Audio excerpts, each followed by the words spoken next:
Ce soir, nous recevons Gorana Bulamanti. Gorana est de formation philosophique et littéraire. Elle est psychologue clinicienne et elle travaille aujourd'hui à Paris en libéral comme psychanalyste. Elle est membre d'Espace Analytique où elle assure un séminaire sur le symptôme et le fantasme. Elle a travaillé pendant 15 ans à l'hôpital de Ville-Évrard, puis une longue pratique hospitalière en HP l'a amenée à travailler dans de très nombreux services. Services de cardiologie, de pédiatrie, de cancérologie, services de réanimation. Un travail au pied du lit du malade, comme elle aime à le répéter. Elle est aujourd'hui chercheure au Centre de psychanalyse et médecine de Paris 7, secrétaire générale de la Fondation européenne pour la psychanalyse. Elle est membre très active de la rédaction de la revue de la clinique lacanienne. Elle a par ailleurs, depuis plusieurs années, regroupé autour d'elle et de quelques autres des collègues venus de courants différents, de courants analytiques divers et différents, dans un groupe de travail au nom d'associations libres. Entendez association libre évidemment comme la règle fondamentale, mais aussi entendez-le comme libre d'institution, libre d'association. Par conséquent, une association libre pour tenter le pari risqué, mais combien riche et fécond, d'une transmission d'une clinique analytique au cas par cas, clinique analytique nouée à la théorie, hors école et hors chefferie.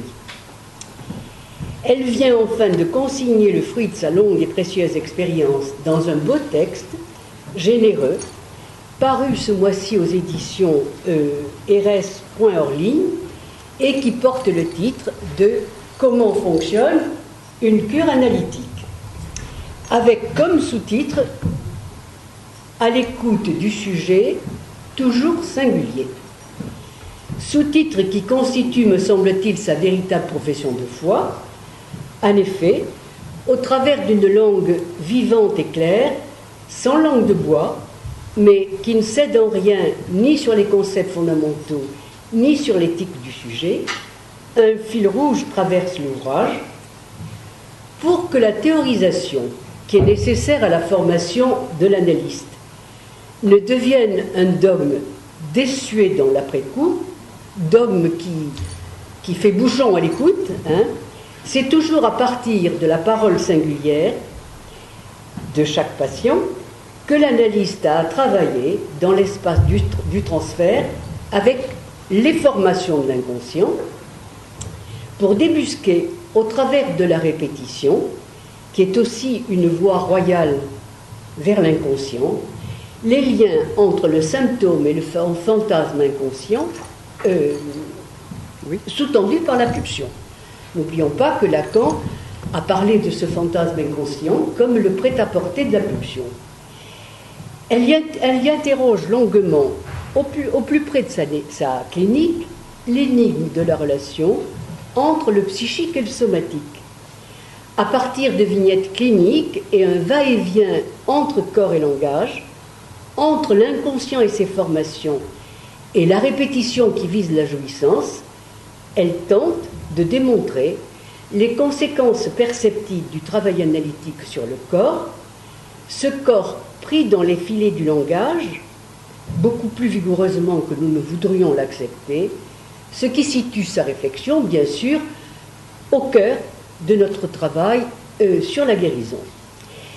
La problématique paternelle et ses enjeux guident la direction de ces cures et des fragments qu'elle nous y expose. La question de la métaphore paternelle, de la duplicité paternelle, celle du phallus comme symbole du manque et son articulation symbolique, y sont soulevées et explorées longuement. À partir de moments précis de cette clinique du sujet, elle nous plonge au cœur de tournants décisifs, moments cruciaux de cure, nous permettant de situer les interventions de l'analyste et les effets de son acte. Cet acte analytique qui, en dégageant les symboles de la fonction paternelle, peut donner un nouvel élan au corps et à la vie du patient. Merci, Gorna, pour cet ouvrage qui est un véritable outil de travail. Mais pour ce soir, tu te proposes de nous parler d'un problème de cœur. Merci beaucoup, merci Ouchane Guilhermi de ton invitation à cette association, institution que je connais depuis longtemps, que j'apprécie énormément, même si je ne participe pas très activement à vos travaux. Je suis très heureuse, c'est un soutien qu'un tel intérêt puisse exister dans les courants psychanalytiques parisiens, français, aujourd'hui.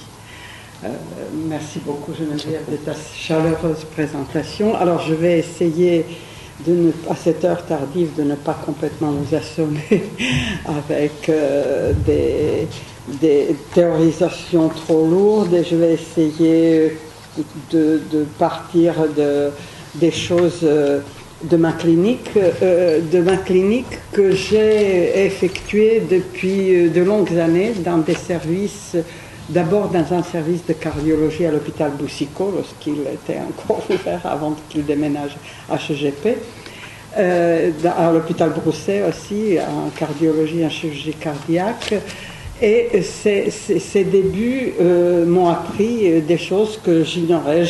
À l'époque, j'avais une certaine intuition des liens entre le corps, le langage, le psychisme et les symptômes du corps, dans des maladies comme l'asthme ou l'eczéma ou des choses un peu, certains cancers, mais que notre cœur puisse souffrir, l'idée ne me venait pas à l'époque de manière tout à fait claire. Et ces années passées dans ces services aigus, finalement, m'ont beaucoup appris sur ce qui peut se passer dans l'âme aussi, dans notre psychisme, qui est toujours tellement plus complexe que le corps lui-même, auquel souvent l'être humain est réduit aujourd'hui, de force qui sans le langage, sans son histoire qui l'humanise, le corps devient quand même quelque chose comme un objet, pire qu'un objet vétérinaire finalement, puisqu'on lui enlève toute la causalité extérieure, causalité psychique, la causalité de ce que la personne peut vivre et qui peut influencer le déroulement de sa vie et de sa vie aussi physiologique. Alors évidemment, je ne prends pas une théorie psychosomatique de guérison immédiate, miraculeuse, mais ce qui m'étonne beaucoup, c'est que des psychologues, des psychiatres, des psychanalystes surtout, qui travaillent dans des services hospitaliers, sont très peu bavards sur ce qu'ils rencontrent et sur la portée quand même de leur travail et de leurs actes et sur le lien qu'ils identifient quotidiennement entre une vie psychique et la maladie corporelle. C'est une question extrêmement délicate, c'est peut-être pour ça que nous restons sidérés, peut-être aussi, devant quelque chose qui est très difficile à exprimer sans tomber aussi dans une facilité, une tromperie que certains charlatans utilisent vraiment quotidiennement aussi. Et donc la psychanalyse se doit de théoriser, de poser des hypothèses et au moins des questions. Voilà, à partir de certaines données rencontrées dans des cures. Alors, je vais partir de mon cher Dostoïevski, qui, me semble-t-il, a posé les bases de la psychosomatique avec son article sur l'épilepsie de Dostoïevski. C'est dans l'introduction que Dostoïevski a écrit, que Freud a posé des bases à partir du roman Les Frères Karamazov de Dostoïevski, que Freud qualifie une des œuvres les plus immenses de l'humanité que l'humanité ait jamais connue. Il met cette œuvre, les frères Karamazov, cette œuvre qui pose une question du lien entre peut-être le corps et les questions de la paternité, il la pose au même niveau que peut-être Oedipe de Sophocle et Hamlet de Shakespeare. Alors Freud nous dit dans cette introduction que le jeune Dostoïevski a eu sa première crise d'épilepsie à l'âge de 18 ans. Cette première crise d'épilepsie de jeune Fyodor Dostoïevski se produit le jour du meurtre, de l'assassinat de son père par les moujiks, c'est-à-dire par les paysans qui travaillaient dans les domaines de son père. Quelque part, ses fils aussi. Donc, Dostoïevski, au moment où il apprend l'assassinat de son père, a sa première crise d'épilepsie qui va se produire ensuite à de nombreux autres moments de sa vie. Et pour Freud, que Dostoïevski lui-même remarque le lien entre la haine, le fantasme du meurtre du père, et sa concrétisation par un meurtre réel, dans une vie réelle, est décrit minutieusement, avec moult détails dans son roman Les frères Karamazov. Freud est absolument est complètement subjugué par cette finesse d'observation des liens entre l'inconscient et conscient chez Dostoïevski lui-même, puisque dans ce roman, un des héros principaux, un des fils, qui n'est pas le fils légitime, mais un fils naturel de vieux Karamazov, qui s'appelle Smirdiakov. Smirdiakov, les noms sont extrêmement importants chez Dostoïevski. La traduction littérale serait celui qui pue, donc un déchet presque. C'est son nom.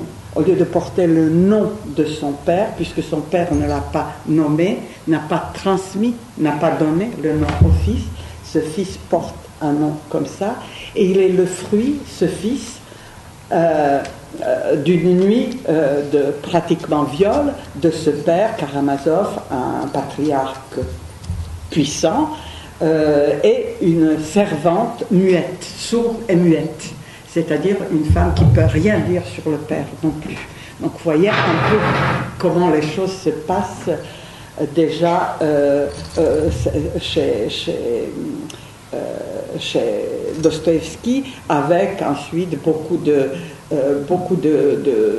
péripéties et de pages de philosophie et de profondeur remarquables, pour nous délivrer dans le roman l'énigme de ce meurtre. Le vieux Karamazov est tué dans ce roman, et on cherche le meurtrier pendant 400 pages. Il a ses 3 autres fils légitimes, etc., chacun différent, qui représente des courants et psychiques et intellectuels différents. C'est une œuvre extrêmement riche, pour nous dévoiler que c'est finalement ce Smirdiakov qui dans une crise d'épilepsie, a tué son père et s'en rappelait plus. Donc voilà, il y a quelque chose qui se croise avec l'histoire de Dostoïevski lui-même et de son père mort le jour pratiquement de ses 18 ans, lorsque les moujiks l'ont assassiné. Alors, ce que Freud nous dit aussi, il parle de désir de meurtre du père. Son Oedipe est basé sur ce désir chez l'être humain, l'Oedipe provient, Lacan nous dit ensuite, après Freud, de notre identification dans le langage au désir de la mère et du père, c'est-à-dire notre identification à un trait paternel. le meurtre du père se produit au moment de cette première identification à un trait du père qui devient un idéal du moi, tandis que moi idéal freudien va rester lié au côté maternel. Alors, je vous dis ça un peu vite, mais voilà, le moi idéal est du côté pulsionnel et du côté du phallus imaginaire, de l'objet petit a, et donc du côté de la jouissance de la mère, tandis que le trait unaire est situé du côté du père avec l'instance de l'idéal du moi. Alors, Freud nous dit que pour la motion refoulée au moment de l'entrée d'un langage, il ne le dit pas comme ça, mais très pratiquement, est la motion hostile au père.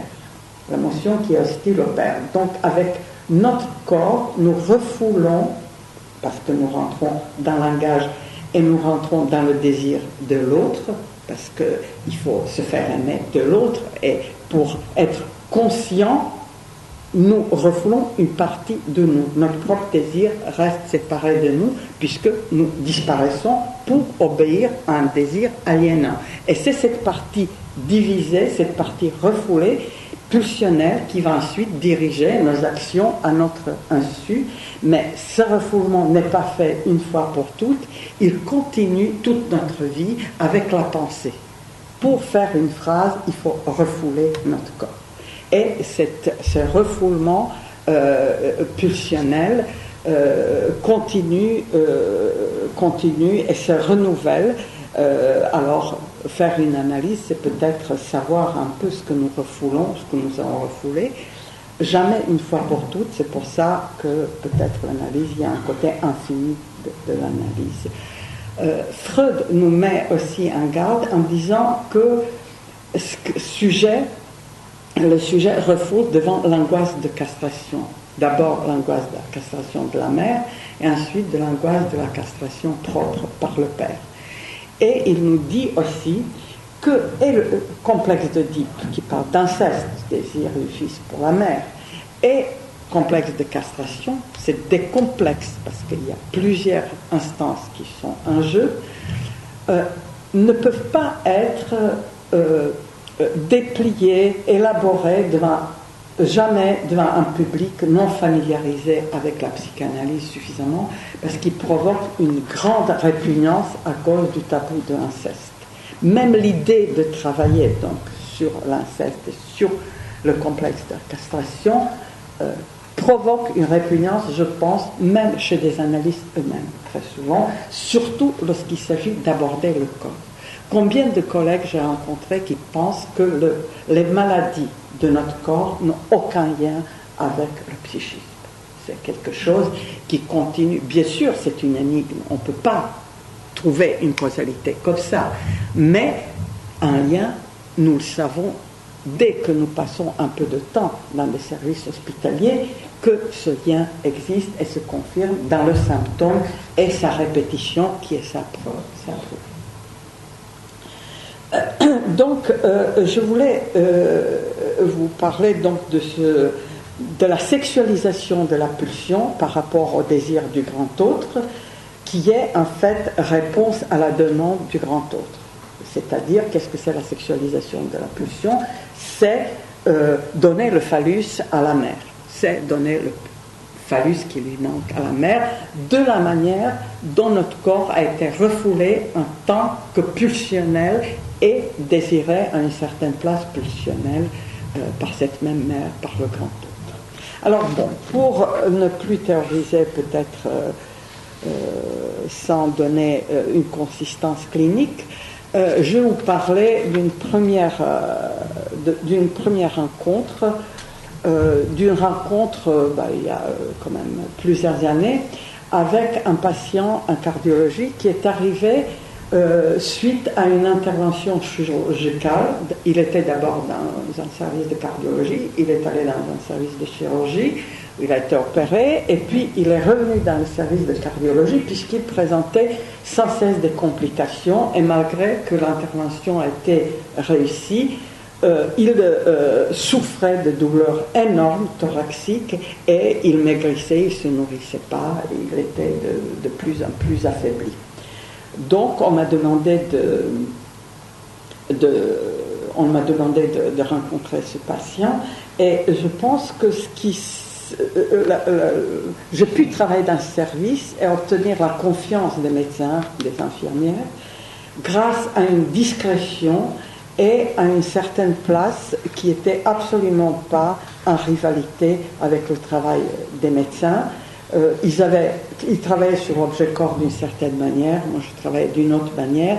Je n'essayais pas de leur inculquer les concepts analytiques ni même, mais je notais toujours une petite observation juste pour dire deux mots de ce que je pouvais un peu trouver dans ces cas-là.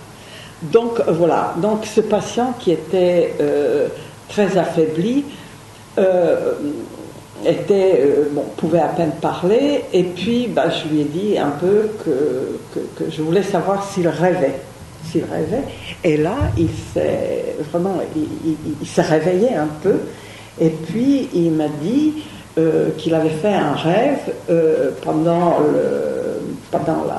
l'intervention chirurgicale. Et que ce rêve, pendant cette intervention chirurgicale, était qu'il était dans un train conduit par un Anglais et que ce train déraillait. Alors, pour la petite anecdote, le chirurgien qui l'avait opéré était anglais. Bon, je ne sais pas, voilà. Et le train déraillait, donc il me dit, tout le monde me dit que je déraille. C'est vrai que je déraille depuis que je suis opéré, et je perds un peu la notion du temps, je perds un peu les choses. Et alors il me dit, je lui demande quand même, voilà, comme ça, d'associer et de me dire, est-ce qu'il peut associer quelque chose à ce rêve-là? Et il me dit, écoutez, qu'est-ce que je peux associer à ce rêve, que je déraille, bien sûr. Et puis il me dit, j'associe ça à quelque chose qui s'est passé il y a très longtemps. Il y a comme ça, parfois on rencontre des patients capables très vite d'aller au cœur du problème et de faire une association. Peut-être il se sentait en danger de vie aussi, et qu'il y allait. En tout cas, il était ouvert à mes questions, et il m'avait expliqué que lorsqu'il était enfant, il avait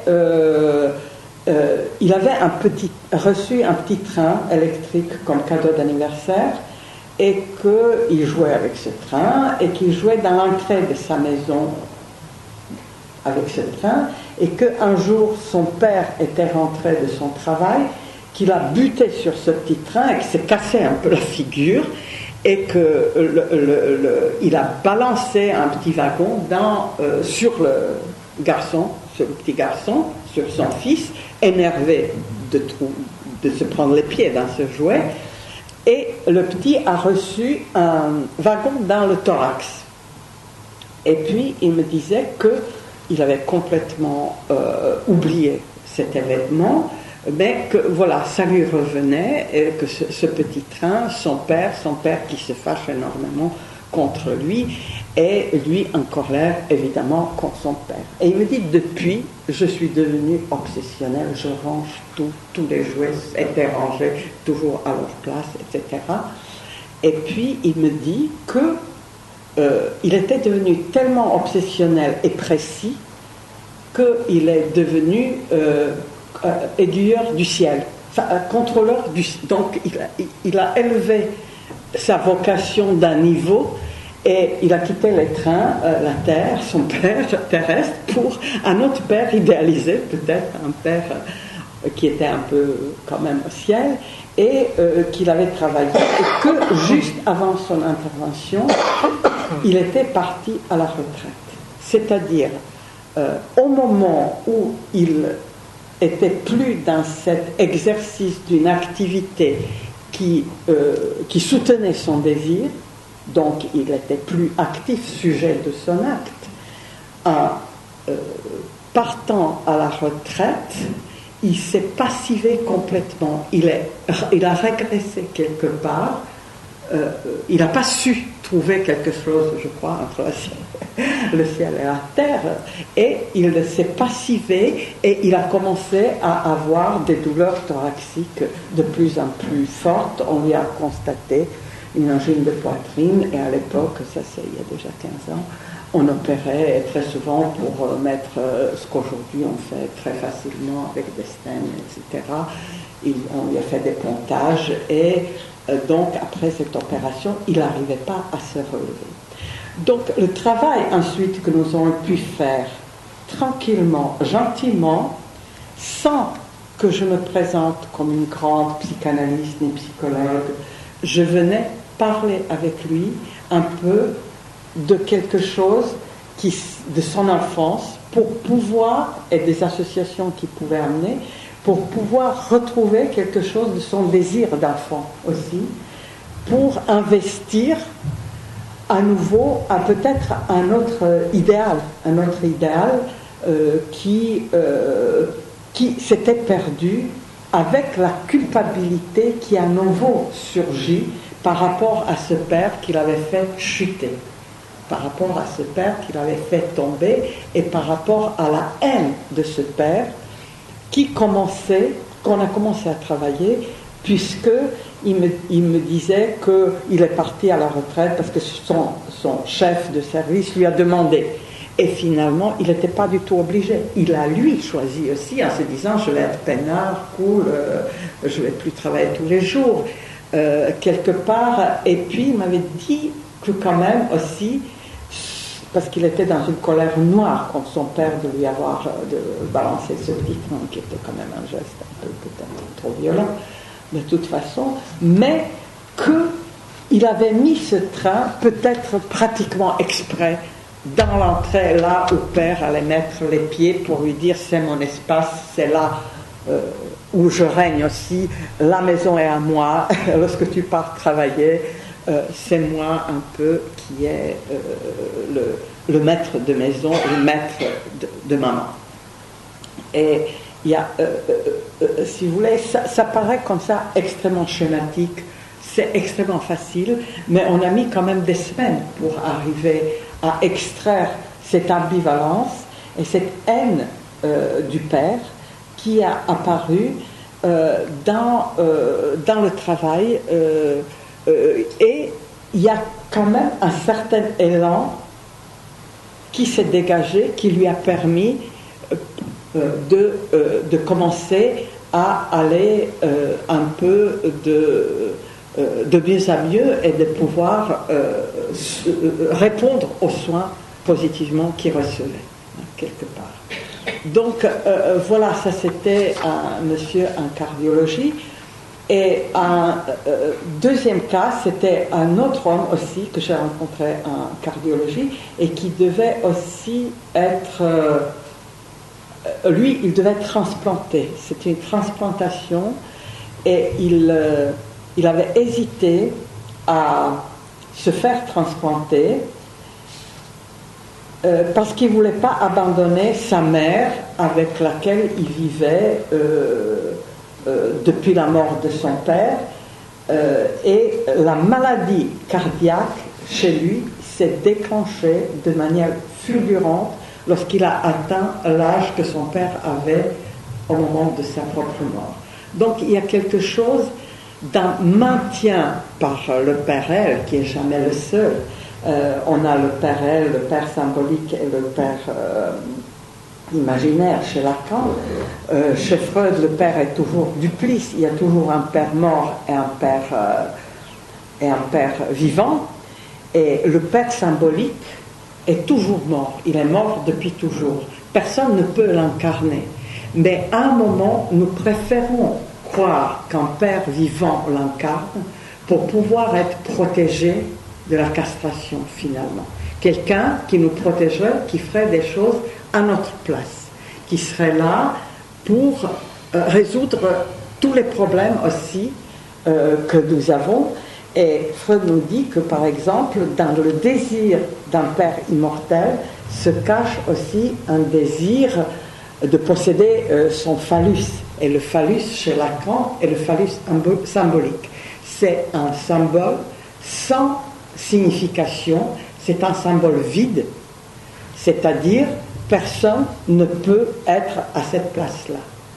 Le mythe de Totem et Tabou, dont nous allons célébrer le centenaire, l'œuvre préférée de Freud, est un mythe anhistorique. C'est un mythe sur la jouissance. C'est pas un mythe d'une horde primitive qui existait une fois. Et c'est un mythe actuel de notre propre croyance dans une jouissance possible à occuper cette place d'un Père tout-puissant, d'un Père qui jouit de tout. C'est quand même un mythe qui est tout à fait actuel. Et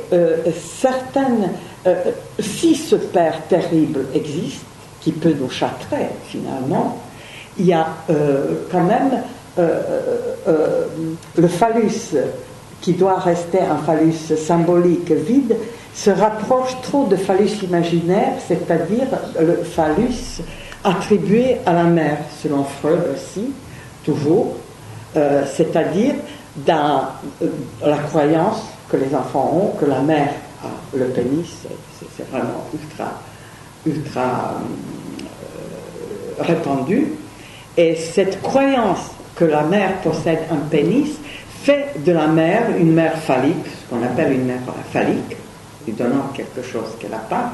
C'est une mère effrayante, aussi effrayante que le Père Tout-Puissant. C'est un monstre à deux têtes, la mère phallique ou le Père Tout-Puissant, quelque part. Et cette croyance-là fait qu'on ignore la génitalité, c'est-à-dire qu'on ignore la génitalité et existence du féminin, de cette place nouvelle qu'aucun attribut ne peut jamais définir. Toute définition du féminin tombe dans le phallique, dans l'arbre du phallique. Une fois que nous définissons le féminin, il devient phallique masculin. Et il y a cette trace quand même d'un certain fétichisme qui peut toujours pulsionnellement remplir cette place qui doit toujours, cette case vide, qui doit rester vide, comme vous savez dans le petit jeu avec les cases qui se déplacent pour faire un mot, il faut que la case reste vide. Si tout est bouché, rien ne bouge, c'est la mort. Cette case peut être remplie par le pulsionnel, par une réponse pulsionnelle à la demande de la mère, qui est peut-être une demande ancienne, primaire, ou archaïque, ou une mère transgénérationnelle. C'est pas la maman toujours qui est coupable, mais il y a quelque chose qui est compris comme tel, où on peut donner, pour compléter la mère, pour se faire aimer de la mère transgénérationnelle, la mère archaïque ou sociale, on peut payer par un morceau de notre chair, par la livre de chair, qui était votre titre d'un très beau colloque, cette dette imaginaire, puisque la dette symbolique, la seule que nous avons, celle de reconnaître le meurtre du père et de fantasmatique et de payer la dette de savoir que nous avons été obligés de quelque part tuer fantasmatiquement le père pour exister, se transforme dans une dette imaginaire, celle qui doit compléter la mère et lui donner ce phallus, le pénis inexistant. Nous pouvons payer par un morceau, par un organe de notre chair pour compléter l'autre. On le voit très souvent, alors c'est des hypothèses, on peut théoriser ça certainement aussi différemment. Mais nous pouvons voir par exemple qu'un même organe peut être atteint d'une certaine manière dans une lignée. On se dit c'est génétique, etc. La génétique de plus en plus nous montre qu'elle est tellement multifactorielle que voilà, on n'a jamais des preuves certaines et sûres, mais il y a quelque chose dans ce désir de compléter par le corps propre le corps de l'autre manquant. La clinique nous le prouve vraiment. Chez ce patient qui devait se faire transplanter parce que son cœur a calé au moment vraiment pratiquement dans les dates de la mort de son père, puisque son Oedipe était tellement fort qu'il est resté vivre. Son père est mort, il avait 16-17 ans, il est resté vivre jusque l'âge, lui aussi, il avait la soixantaine à peu près, lorsque je l'avais connu, qu'il est resté vivre à côté de sa mère. Il partait avec sa mère au voyage, il lui payait des croisières, etc. Ils avaient 2 appartements dans une grande maison, mais il était là pour sa mère. Et lorsqu'il était affaibli comme ça, il est venu à l'hôpital, il devait se faire transplanter, et sa mère s'opposait absolument à cette transplantation et à cette hospitalisation. Pourquoi? Elle ne voulait pas rester seule. Elle avait besoin de ce fils. Et alors, de dire non à cette mère, il est passé par des fièvres, où il a failli mourir d'une fièvre qu'il a déclenchée au moment où il a décidé de lui dire non. Donc son corps était encore mis quelque part à mal, et finalement il s'était débrouillé pour mettre les gardes, les domestiques différents, etc. Mais sa mère ne supportait personne, elle renvoyait tout le monde, et finalement la mère est morte. Sa mère est morte du fait de la séparation avec son fils. Et après la mort de sa mère, il était très malade, mais il a quand même, on a beaucoup travaillé sur l'acceptation de dons de vie de sa mère et de son père aussi, parce qu'il parlait toujours de sa mère, il oubliait et la matérialité du don de vie de son père. Quand même. Si son père n'avait pas été là, il n'aurait jamais existé. Et à partir de ce travail-là, ce patient a réussi à accepter de se faire opérer et de se faire transplanter. Et bon, il est passé par des différentes phases très difficiles. Il a continué son travail d'analyse, même après être sorti de l'hôpital, parce qu'il y avait toute la problématique du rejet. Pour quand même survivre à tout ça et se spécialiser ensuite, c'était très drôle. Lui aussi, c'était aussi un moment où il était très mal à son travail. Il était très très malheureux à son travail, et il me disait qu'il avait peur de jeunes loups qui arrivaient. Et puis il faisait des rêves où il y avait des jeunes loups qui le regardaient comme l'homme au loup pratiquement, pour un jour se reconnaître lui-même dans un de ces jeunes loups qui voulait aussi tuer le père et prendre sa place. Donc on a fait tout ce travail pour finalement, ce patient est sorti, il allait bien à un moment, et il s'est spécialisé dans l'élevage d'une espèce de canard sauvage en voie de disparition. C'était très joli ce qu'il avait fait, et cette lutte qu'il a menée avec cette pulsion de mort qui l'envahissait, mais directement par une incapacité de séparation qu'avec sa mère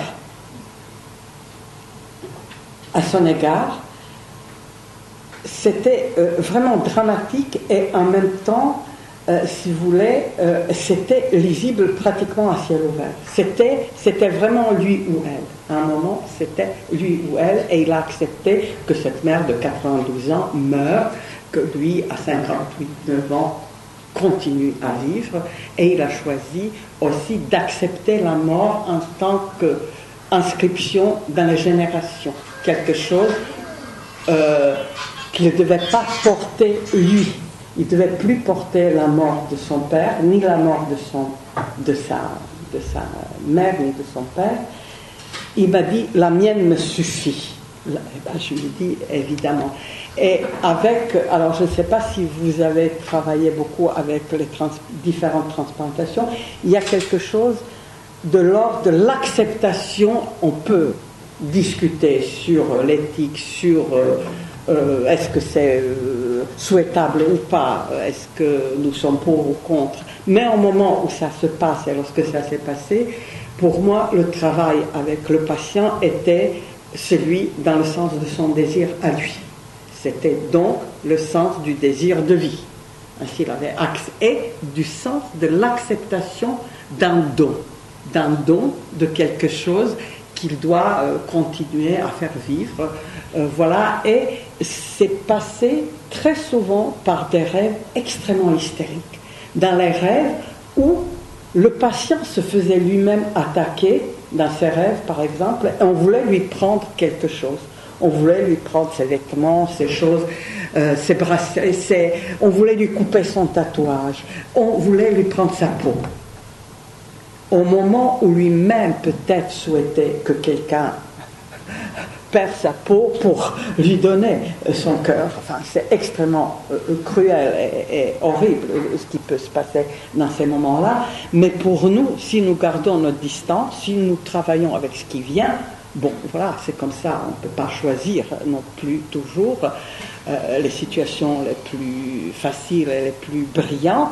On se rend compte que de travailler sur le désir propre de meurtre et ensuite la peur de soi-même être tué, que un alter ego vienne nous prendre quelque chose comme ça, peut avoir des résultats positifs. J'ai toujours vu qu'après des rêves comme ça, qui sont récurrents dans ces moments-là, chez différents patients et patientes, il y avait d'autres patients de ce type-là à Bruxelles, il y avait beaucoup de transplantations à ce moment-là, il y avait quelque chose, si vous voulez, qui donnait ces résultats.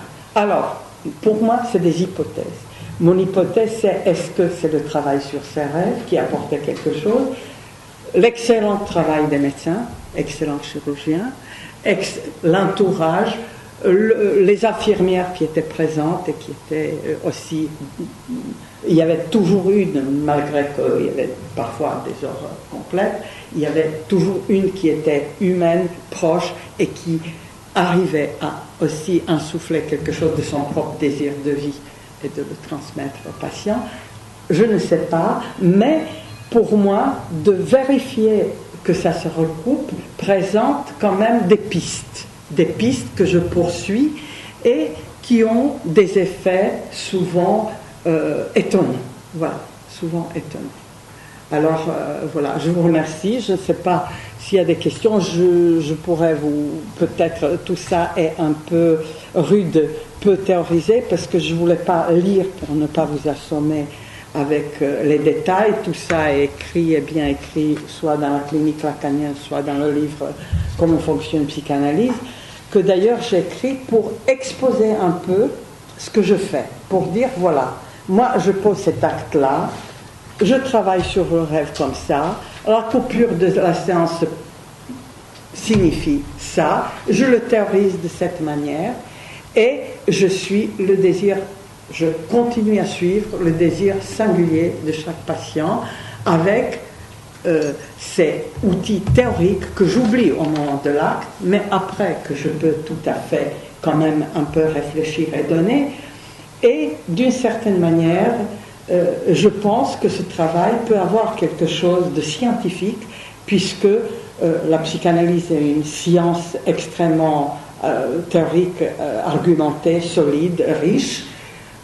Si nous poursuivons aussi, évidemment que nous ne pouvons pas parler de l'inconscient et de ses lois, ni du calcul vers lequel la pulsion tire le corps vers la jouissance et l'inconscient tire le corps vers la jouissance de manière tout à fait scientifiquement calculée. Pourquoi les choses se répètent à certaines dates? Il n'y a pas de... c'est pas écrit, c'est pas le destin, c'est les traumatismes qui sont marqués et cette tendance à répétition de certains traumas dont les symboles reviennent à certains moments et qui tirent encore le corps vers avant pour répéter et pour le sauver d'un trauma dans lequel il aurait pu tomber, comme lors du premier trauma, lors du premier refoulement. lors de notre entrée dans le langage où nous sommes séparés d'une partie de nous-mêmes. Et dans cette séparation, le sujet est devenu divisé par sa propre jouissance, et à partir de ce moment-là, il y a un sujet de l'inconscient qui est l'envers du sujet de conscient, qui est la condition de la conscience même. Pour être conscient, nous devons refouler notre corps. Est-ce que nous sommes pour rentrer dans le désir de l'autre? La première question est qu'est-ce que l'autre me veut? Un enfant ne peut pas vivre s'il ne se fait pas aimer. Sa première idée est comment je peux répondre à quelque chose qui va me permettre de me faire aimer par la mère. C'est-à-dire, il essaye d'apprendre, de comprendre, et avec les paroles qu'il apprend, la pulsion est intriquée dans le langage, et le désir pulsionnel, il n'y a jamais de désir pur, est toujours là et reste comme un signe, comme une signification qui ensuite peut être repérée et se positionner dans une sorte de réponse à la demande lorsque cette demande pèse lourd. Voilà, merci beaucoup.